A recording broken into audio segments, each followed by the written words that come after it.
Hoje eu estou aqui com o Dr. Guilherme Castro, ele que é médico oncologista formado no Brasil, já teve experiência clínica em Portugal e na Inglaterra e atualmente ele participa de uma pesquisa molecular do câncer em parceria com a Universidade Nova de Lisboa e o Fox Chase Cancer Center na Filadélfia.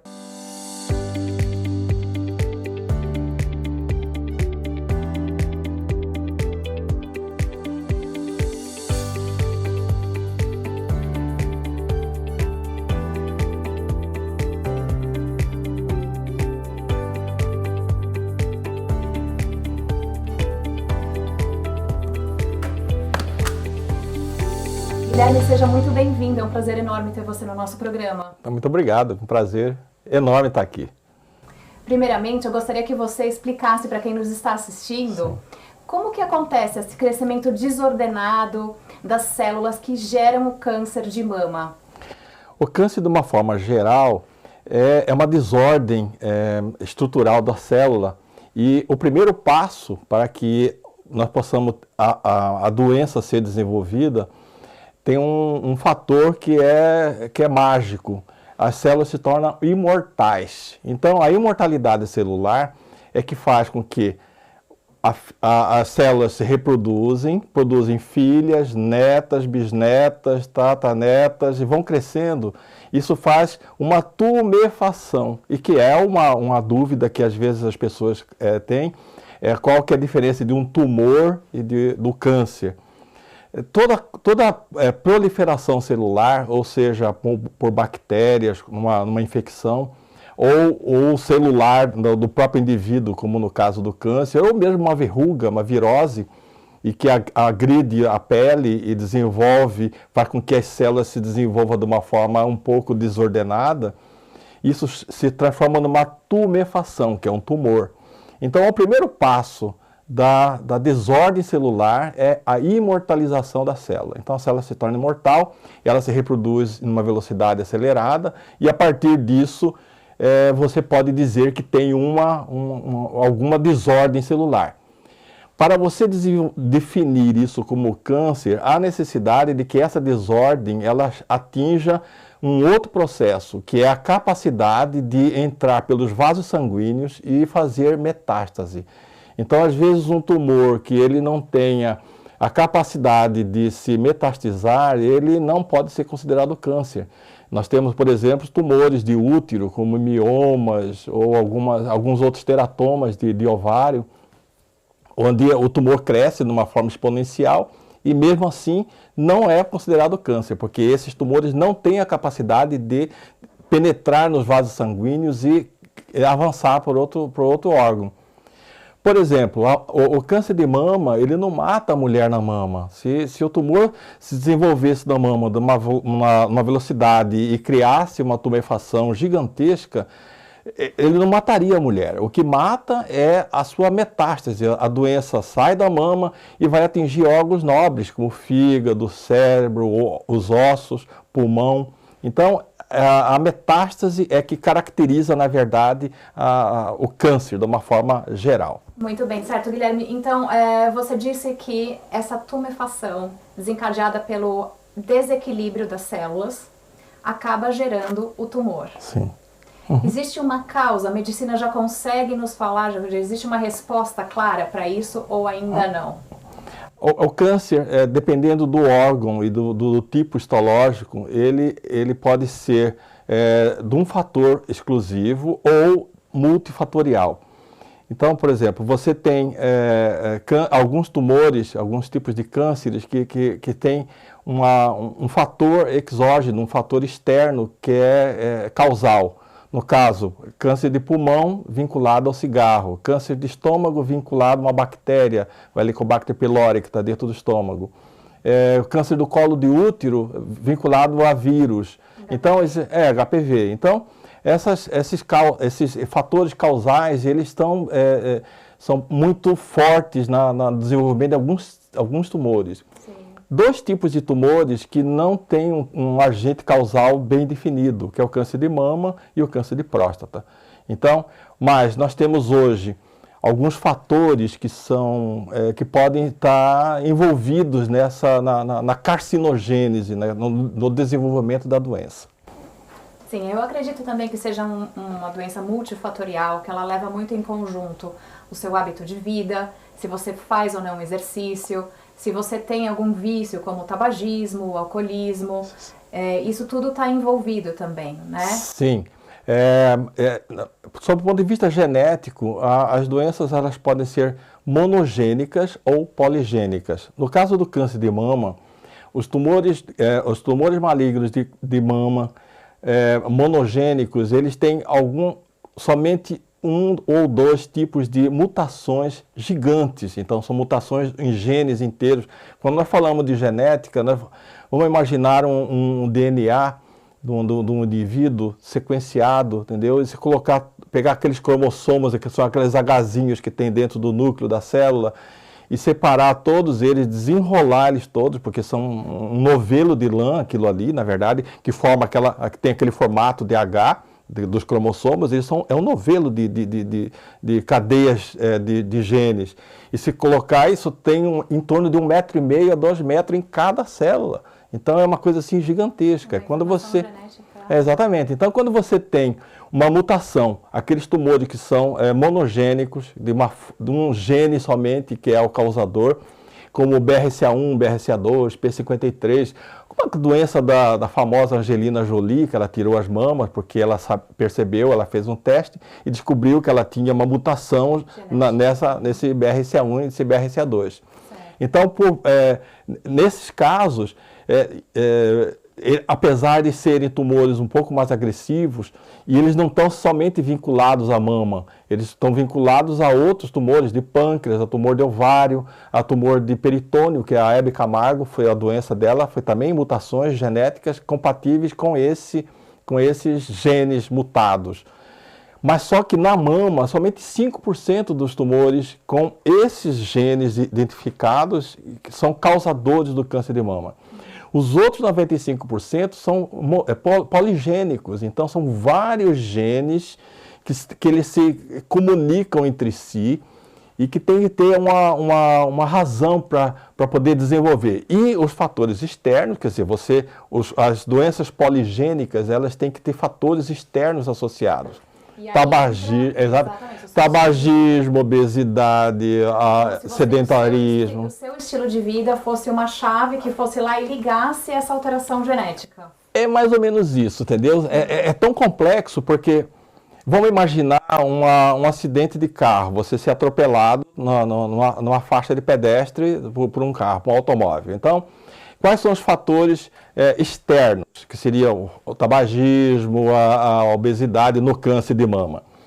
Nos fatores externos em relação a um acidente de carro primeiro, fator, você morar numa cidade que tenha carro. Segundo, uma cidade que tenha muito carro. Terceiro, numa rua que tem um movimento danado. Quarto, você ter a frequência de estar atravessando a rua. Isso vai aumentando as suas chances. Aumenta o seu risco, tá?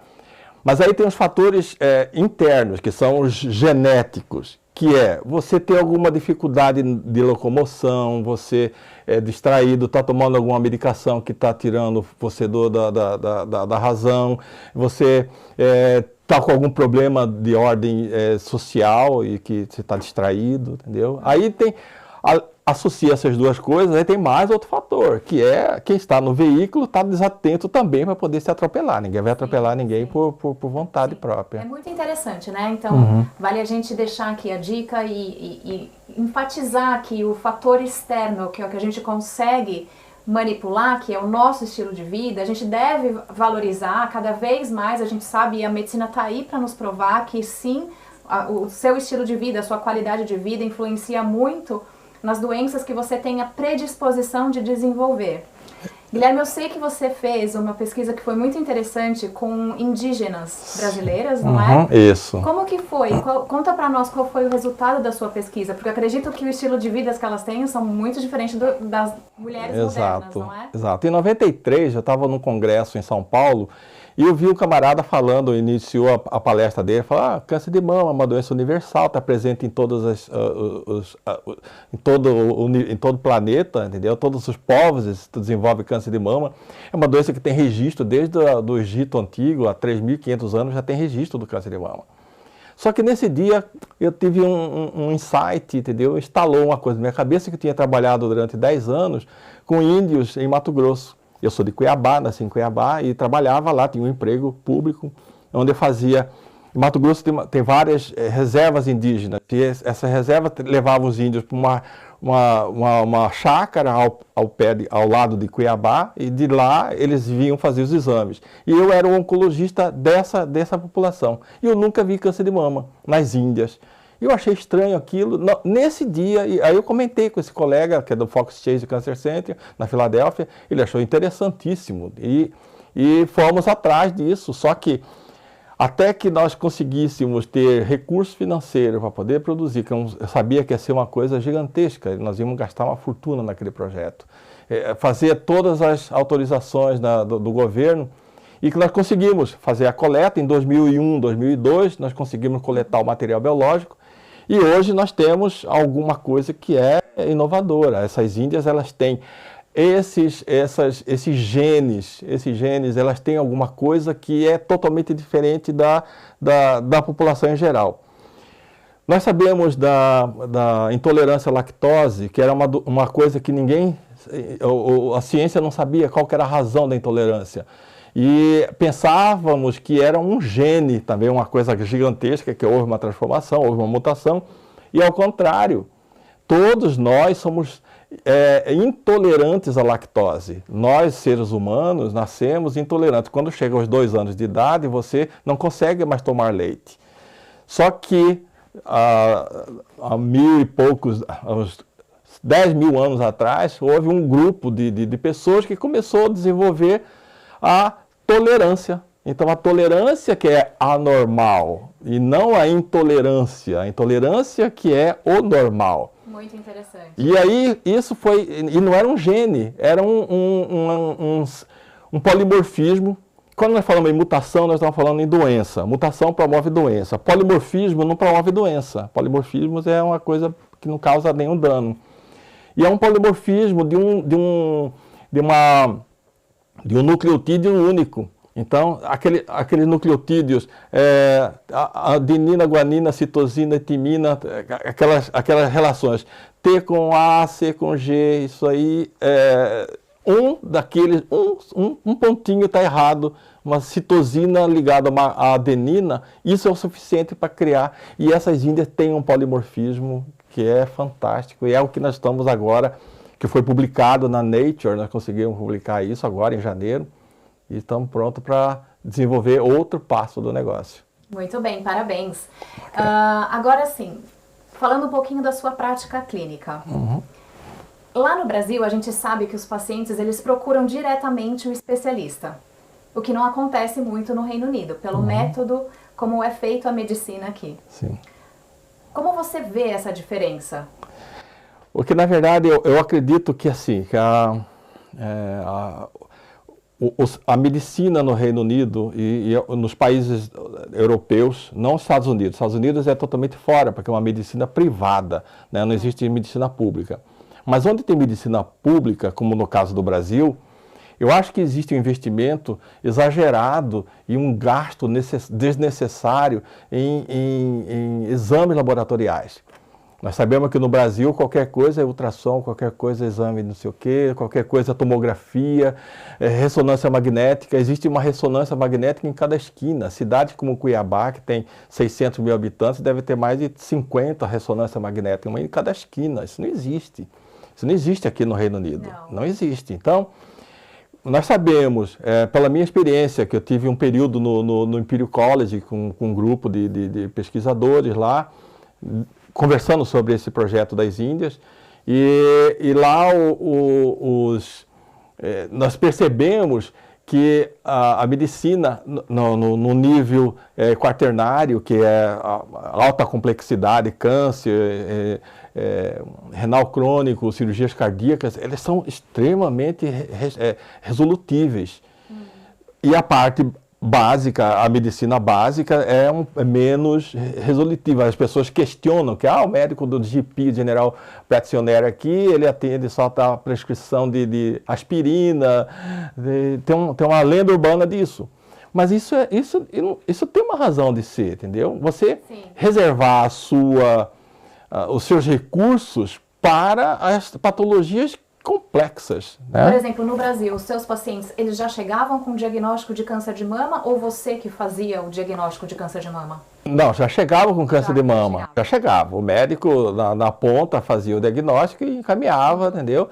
Mas, e algumas, claro, isso numa situação privada, né? Privada, mas no serviço público tinha serviço de oncologia. Todas as cidades brasileiras de médio porte têm um centro oncológico, tem um hospital oncológico. Cuiabá tem um hospital oncológico. Todas as cidades grandes, médias, de média para frente tem um centro oncológico. Sim, então, aqui no Reino Unido, para quem não conhece, os pacientes eles são registrados com o médico de família, que é conhecido como General Practitioner ou GP.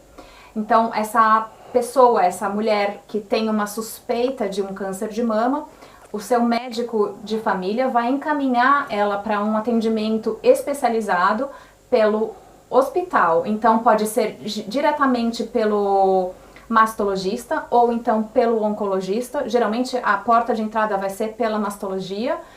Vai ser feito todos os exames e depois que foi feito realmente o diagnóstico, entra o oncologista e existe sempre semanal, um grupo de disciplinar, né, multidisciplinar, onde tem o ginecologista, o mastologista, o oncologista, o patologista, e ali eles vão criar o plano de tratamento da paciente. Então eles envolvem toda uma estrutura, né, para aquele paciente, e aí o médico primário, né, que é o GP, ele vai ser informado de como será o tratamento daquela paciente. Ele também é envolvido, mas com uma certa distância, porque a paciente agora vai estar sob os cuidados secundários, terciários e quaternários.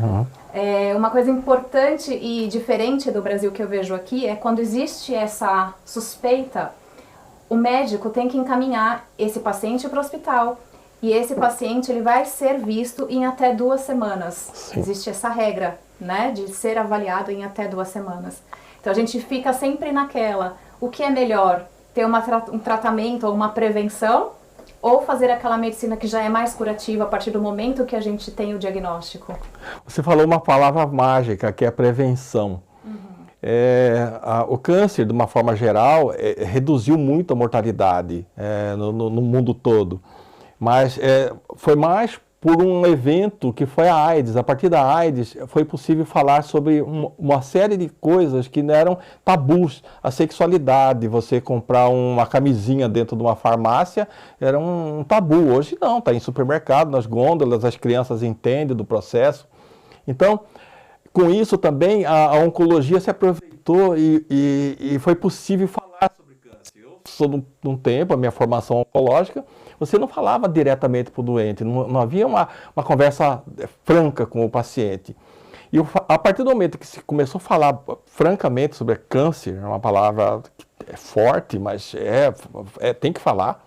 Sim. E a partir disso, os pacientes começaram a perceber a doença de uma forma mais precoce e a precocidade fez com que a doença fosse diagnosticada mais cedo e os tratamentos fossem mais favoráveis e a curabilidade maior. Sim, eu acho super importante, até o motivo pelo qual a gente faz esse programa para a comunidade brasileira, para a comunidade latina, é a gente passar essa educação, essa informação ao paciente, para o paciente reconhecer os primeiros sinais, os primeiros sintomas, e com isso diminuir a mortalidade e a morbidade da doença, né? Eu lembro que em 1980, 1990, se falava em câncer de mama, já sabendo que aquilo tinha um final trágico, né? Hoje em dia, graças a Deus, não é. Então, acho que quanto mais a gente for aberto, quanto mais informação a gente puder passar, quanto mais o paciente estiver educado em relação ao quais são os sintomas, quem eu procurar, a gente vai estar ganhando, a medicina está ganhando e a população no geral também. Não é com certeza, com certeza. As cirurgias hoje são redutoras, são conservadoras.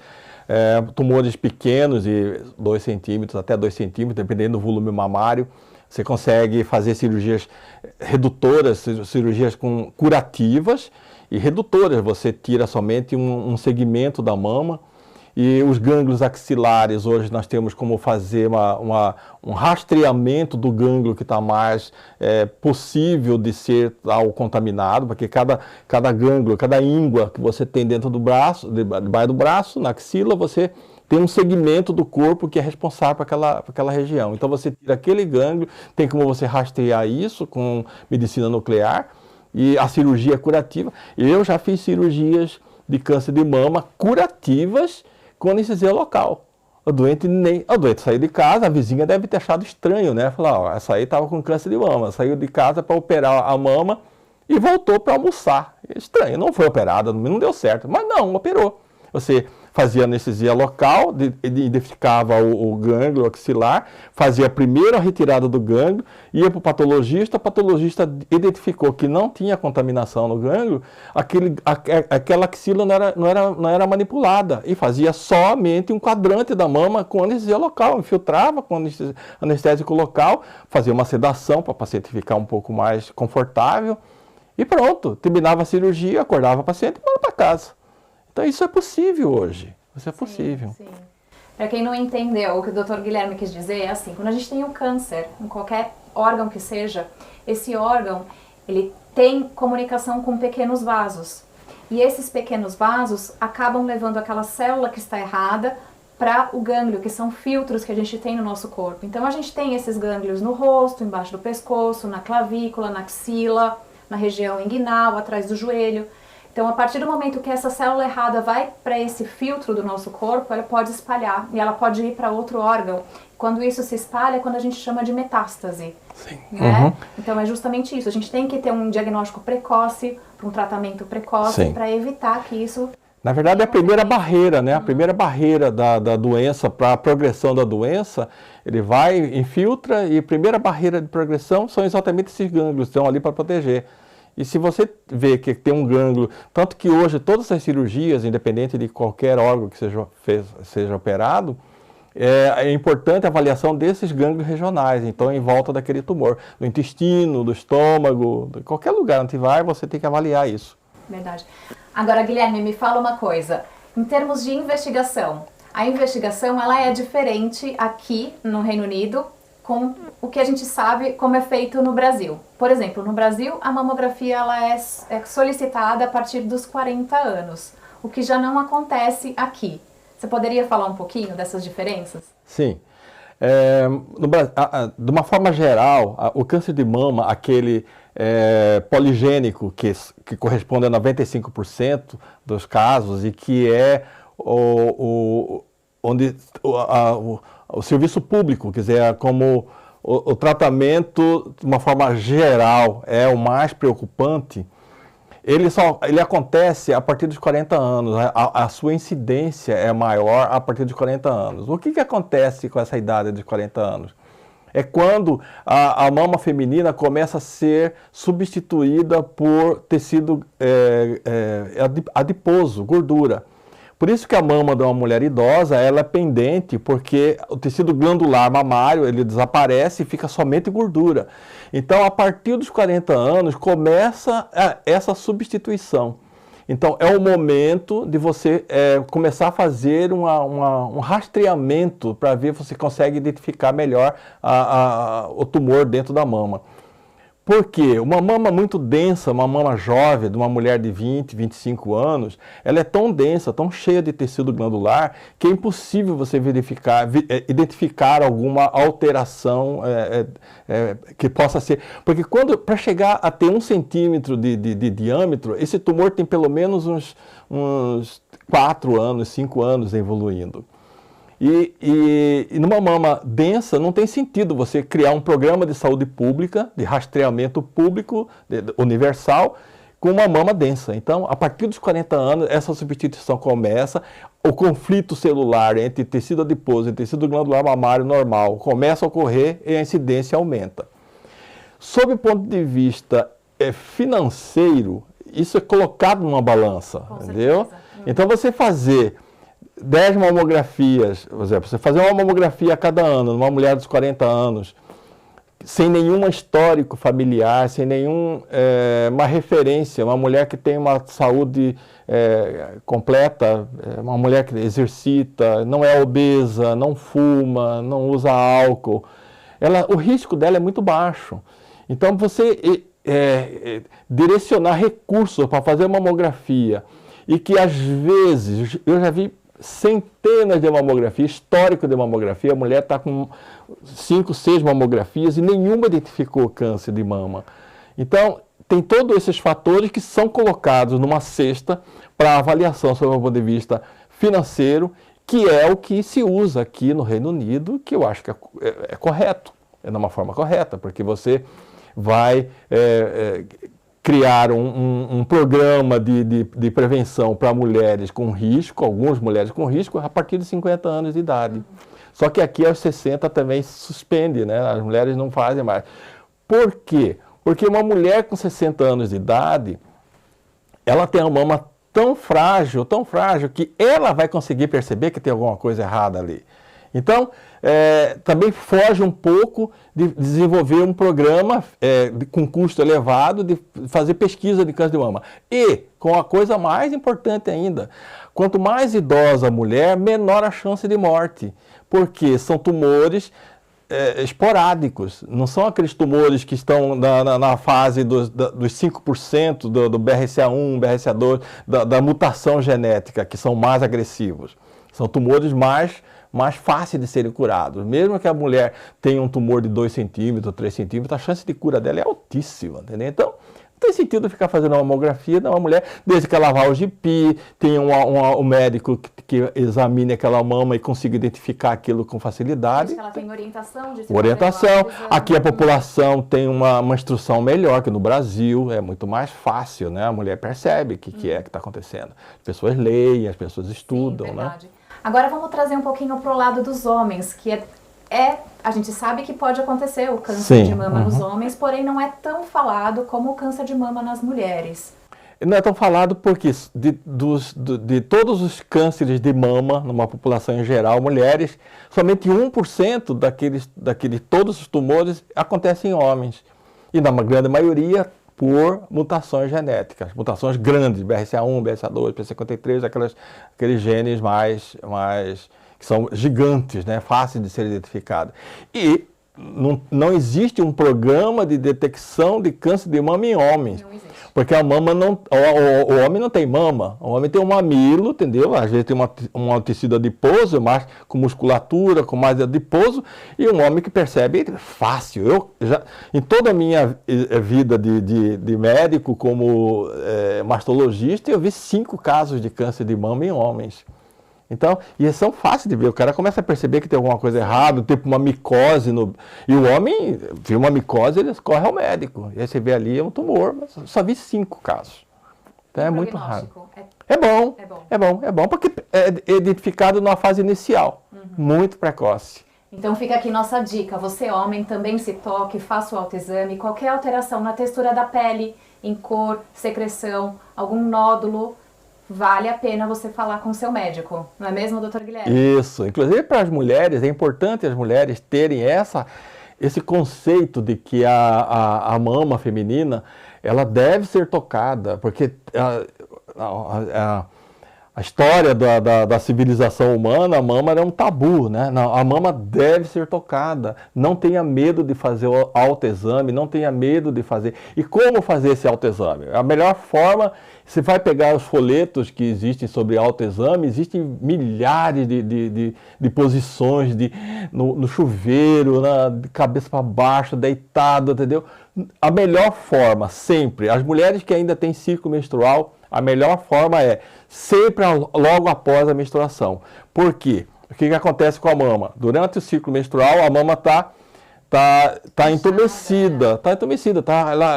Porque o organismo, cada ciclo menstrual, a mulher se prepara para engravidar. Então, cada vez que ela começa a ovular, entendeu? Ela começa a ver, olha, vai engravidar. E a mama começa a encher as glândulas. As glândulas, exatamente, os hormônios atuam e as glândulas começam a acordar. Se daqui a alguns dias está grávida, ela tem que estar preparada para produzir leite daqui a pouco. Então, E aí chega a menstruação, a gravidez não ocorreu, vem a menstruação, a mama murcha novamente. E esse é o momento ideal para você fazer o exame do autoexame. Qual a melhor forma? Não existe, debaixo do chuveiro, debaixo da cama, em pé, deitado, não importa, desde que faça, desde que toque. E o importante é valorizar aquelas alterações que permanecem. Menstruou esse mês, fez o autoexame, está lá, percebeu que tem um nódulozinho, tem alguma coisa estranha. Aí, mês seguinte, vai lá, examina novamente, tem alguma coisa estranha. 3 meses depois está acontecendo a mesma coisa. Isso sim é valorizado e deve ser comunicado ao médico, para que esse médico possa avaliar isso, se tem algum problema ou não. Agora, com essa dinâmica da mama, que as mulheres pensam que a mama são dois órgãos inertes no tórax, não, eles são dinâmicos. E com essa dinâmica surgem cistos, surgem fibroadenomas, um monte de patologia benigna, que 90% são patologias benignas, senão teríamos uma epidemia de câncer de mama, e não é assim. Então, essas patologias também podem ser aí. Vai falar com o ultrassonografista, identifica que é um cisto, o cisto é tratado só com uma agulha, vai lá, aspira, tira o líquido que está dentro, entendeu? Se for um fibroadenoma, também é fácil de tirar. Sim. Então, são coisas... Esse é o conceito da prevenção, a prevenção e o cuidado com a mama. Muito bem. Nós vamos agora para o nosso comercial e a gente já volta. Tá.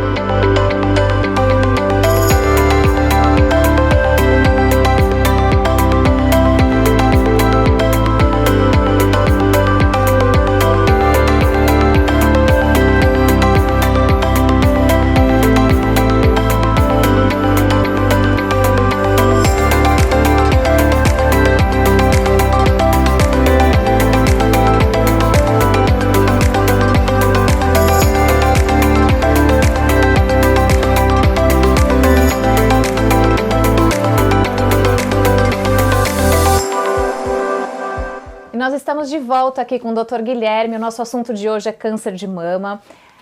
Guilherme, eu gostaria de perguntar...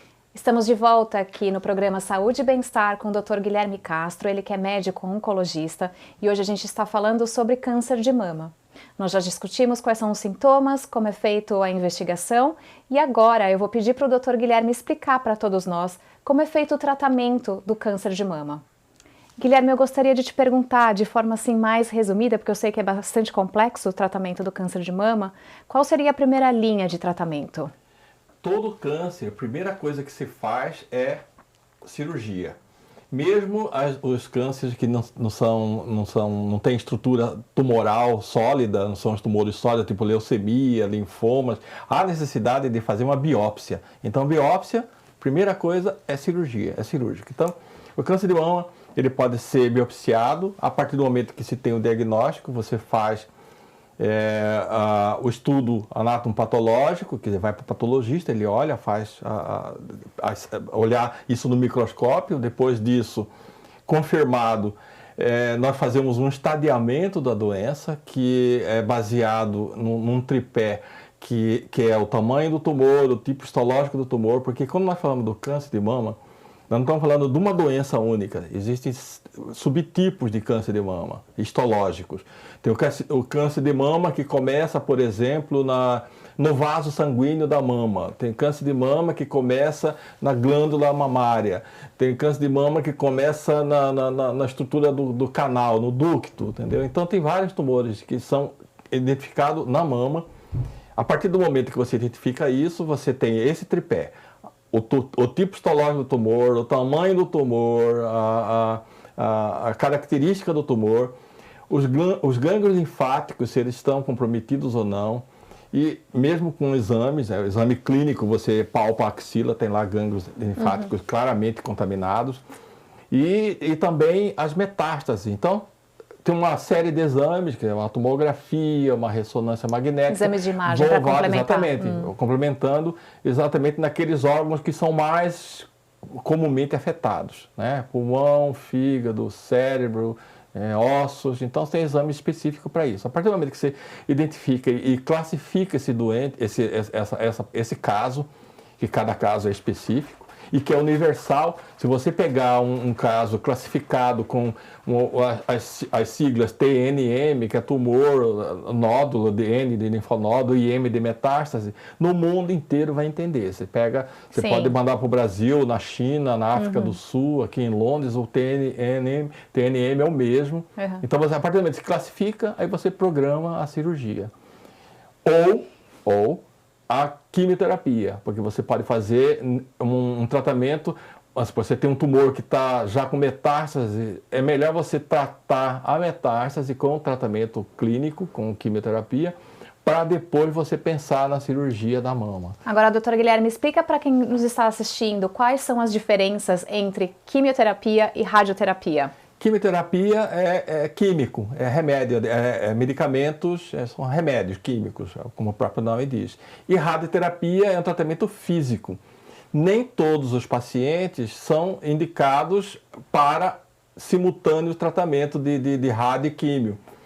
Mas os tumores que fazem cirurgias conservadoras, que as pacientes mantêm a mama, todos eles têm 100% são indicados radioterapia, que é irradiar, radiação igual a radiação do raio-x, é o mesmo tipo de onda física para poder fazer tratamento. E quimioterapia são, na maioria das vezes, são drogas injetadas na veia. Tá? Hoje existem alguns tratamentos mais sofisticados, que são imunoterapias, que tem especificamente para certos casos de câncer, não são todos os pacientes que têm. Então, e pode ser também via oral, tem algum medicamento via oral, e você pode tomar, depois de terminado todo esse complexo, entrar com um tratamento hormonal, que é tomar um comprimido durante 5 anos. Agora me fala outra coisa, existe muito aquele estigma da mulher ou do homem também de perder o cabelo quando se faz o tratamento com a quimioterapia, a radioterapia. Hoje em dia a gente sabe que existem algumas pacientes que passaram por esse tipo de tratamento e não perderam o cabelo. Você pode explicar um pouquinho para nós? Claro. A quimioterapia, ela atua... a quimioterapia atua essencialmente em células que estão se multiplicando em alta velocidade, aquilo que nós falamos no começo. Quais são as células que se multiplicam em maior velocidade? Folículo piloso, cabelo, entendeu? No estômago, as células gástricas, o aparelho digestivo, eles também têm multiplicações rápidas. Isso faz com que as pessoas tenham náuseas, vômitos, e a queda de cabelo é comum na maioria dos tratamentos oncológicos. Alguns tratamentos não caem cabelo porque são drogas específicas para específico tipo de tumor. Hoje existem drogas e medicamentos que são usados, mas há necessidade de verificar se aquele tipo histológico de tumor responde àquele tipo de medicamento. Então, cai o cabelo ou não cai o cabelo. Tá? Então, isso é uma coisa. Às vezes o doente fica em dúvida. A pessoa está tratando, não caiu meu cabelo. Eu comecei a tratar, eu comecei primeiro com químio, depois que fiz a cirurgia, depois fiz a rádio. Então, são variáveis que você, no planejamento do doente, que é uma equipe multidisciplinar, entre o radioterapeuta, o oncologista clínico, que faz a quimioterapia, o cirurgião, o radiologista, aquela equipe que vai avaliar especificamente cada caso. Cada caso de câncer de mama é um caso de câncer de mama. Da mesma forma que quando nós falamos de cães, eu tenho um cão em casa, entendeu? Eu vou trazer meu cão aqui no estúdio para vocês conhecerem. É um pitbull. Não, um pitbull não, isso é perigoso. Aí eu trago meu cão dentro de uma caixa de sapato e é um pitbull recém-nascido. Então, mesmo sendo um pitbull, que pode ser um cão mais agressivo, mas ele é pequeno, ele é fácil de dominar. Então, a mesma coisa do câncer. Então, não tem sentido você comprar uma coleira. Você vai trazer um pitbull, então eu vou comprar uma focinheira, colocar uma coleira. Não tem sentido isso. Então, na caixa de sapato, um pitbull recém-nascido, você não precisa de ter esse tipo de cuidado.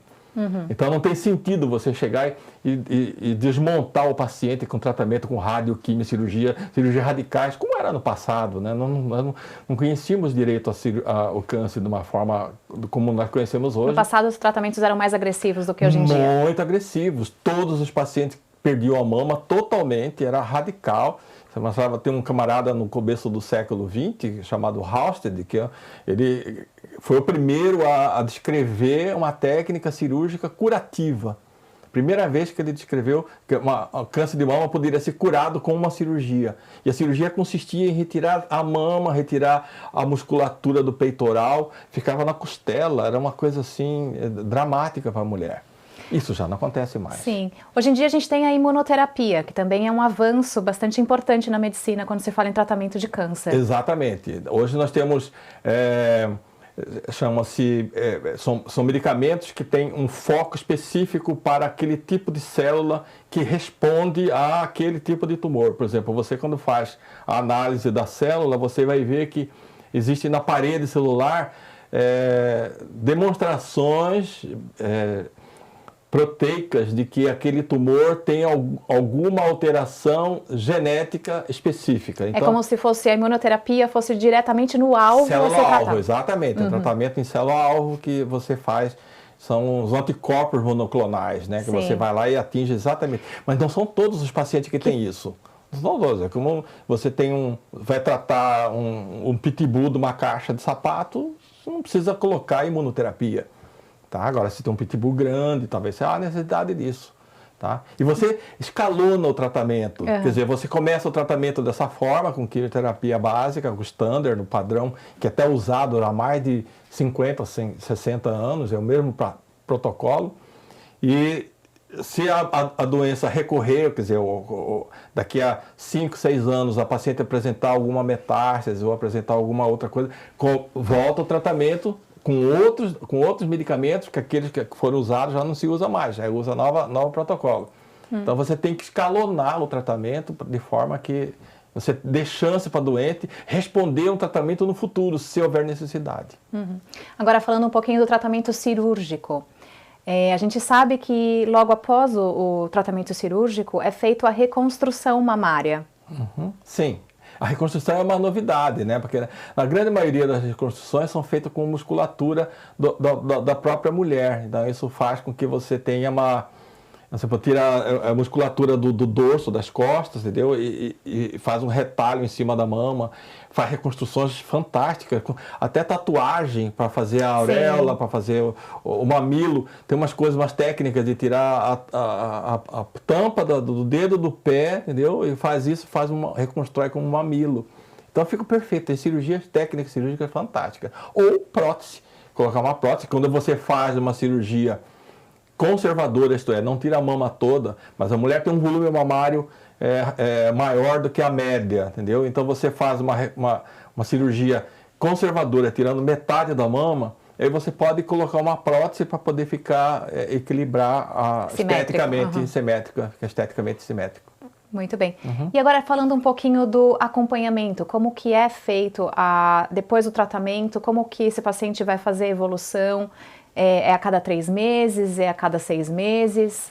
A princípio, para câncer de mama, a média de acompanhamento é primeiro 6 meses, depois 1 ano, uma vez por ano, não tem sentido. Por 5 anos? Por 5 anos. 5 anos, depois de 5 anos é alta, entendeu? E se a mulher tiver alguma coisa, você pode estar acompanhando. Tá? Mas normalmente são 5 anos recebe alta, é considerado curada. Tá. Agora, nessa paciente que recebeu o diagnóstico, fez o tratamento, vocês também fazem um tipo de conversa orientando para que todas as mulheres dessa família façam também a pesquisa genética para avaliar o risco? Depende do caso. Uma mulher com 60 anos, 50 anos, 60 anos, que teve um câncer de mama esporádico, não há necessidade. O risco para a família é zero absoluto. Agora, mulheres abaixo de 40 anos que desenvolveram câncer de mama, sim, é necessidade de que a família toda tenha essa preocupação e faça um rastreio. Até aqui no Reino Unido existe isso, você consegue ser rastreado. Se tem um histórico familiar do paciente jovem na família com câncer de mama, automaticamente é colocado num protocolo de acompanhamento para poder fazer esse rastreio. Isso é comum, extremamente comum. Muito bem. Agora, doutor Guilherme, a gente está entrando numa parte do nosso programa que se chama O que há de mais novo? O que há de mais novo no tratamento do câncer de mama? O de mais novo e de mais moderno e de mais eficaz é eliminar o preconceito. Cuidar-se, ter o cuidado de perceber que existe dois órgãos que não são duas gorduras inertes pregadas no tórax. Não, são órgãos extremamente dinâmicos. Perceba sua mama, não tenha medo de ter câncer de mama, é uma doença relativamente rara para a mulher, tá? Não tenha medo de ter câncer, não tenha medo de morrer de câncer de mama, que é outra coisa. Então, se você consegue identificar o tumor numa fase inicial, a chance de sua cura é quase 100%. Nos países, saiu um estudo agora em janeiro, na Lancet Oncology, uma revista especializada na área de oncologia da Lancet, no departamento da Lancet, que mostra um estudo comparado com o IDH das populações. Então, os o índice de desenvolvimento humano. Isso, o índice de desenvolvimento humano. Em países na África, na Ásia e na América Central e América do Sul. E viram que a percepção é de que a mortalidade e a morbidade, isto é, o período livre da doença, entendeu? É sempre maior quanto maior o IDH, quanto maior a instrução da população. Então isso reforça a ideia de que o preconceito é o maior inimigo da curabilidade. Então o que tem de mais moderno? Claro, a partir do momento que o indivíduo ter a doença, desenvolver a doença, a mulher tiver aquela doença, você vai estar dentro de um mercado que é universal. No mundo todo existe a mesma droga, o mesmo quimioterápico que é usado no Brasil é usado aqui no Reino Unido. É a mesma, com o mesmo nome, não muda absolutamente nada, até o mesmo preço. Então, o maior medicamento para aumentar a curabilidade, a chance de cura é acabar com o preconceito e não ter medo de examinar a sua mama. Olha, nós homens temos outro conceito dos nossos órgãos que considerado dentro da estrutura sexual, entendeu? Nós homens não temos esse preconceito. Uma coisa assim até vulgar, mas você na infância, quando é o menininho, fala, ele está pegando no piu-piu, entendeu? Olha que bonitinho, ele pega no piu-piu, entendeu? E na menina não pode estar pegando. Existe aquele tabu, né? Tabu, isso é preconceito. Preconceito. Verdade. Quando eu falo em preconceito, as pessoas pensam em preconceito de raça, de opção sexual. Não é isso. O preconceito é uma coisa grave dentro da nossa mente e que nos deixa adoecer desnecessariamente. Por falta de conhecimento. Por falta de conhecimento. Preconceito. Às vezes pode até ser, não tem instrução, mas não tendo preconceito, vive melhor. Verdade. Ok? Muito obrigada. Ok. O papo se estendeu e eu gostaria muito de te convidar para um próximo programa. Às ordens. Obrigada. Ótimo. No programa de hoje, nós falamos que o estilo de vida pode influenciar no seu risco de desenvolver um câncer de mama. Falamos também que homens também podem desenvolver câncer na mama. Discutimos que, quando você tem o diagnóstico precoce, a chance da cura do câncer de mama é maior. Eu quero agradecer a presença do Dr. Guilherme Castro no nosso programa e te lembrar, se toque, se observe e em qualquer suspeita, procure ajuda médica o quanto antes. Esse tempo e essa rapidez no diagnóstico pode salvar vidas. Grande abraço e até o próximo programa Saúde e Bem-Estar.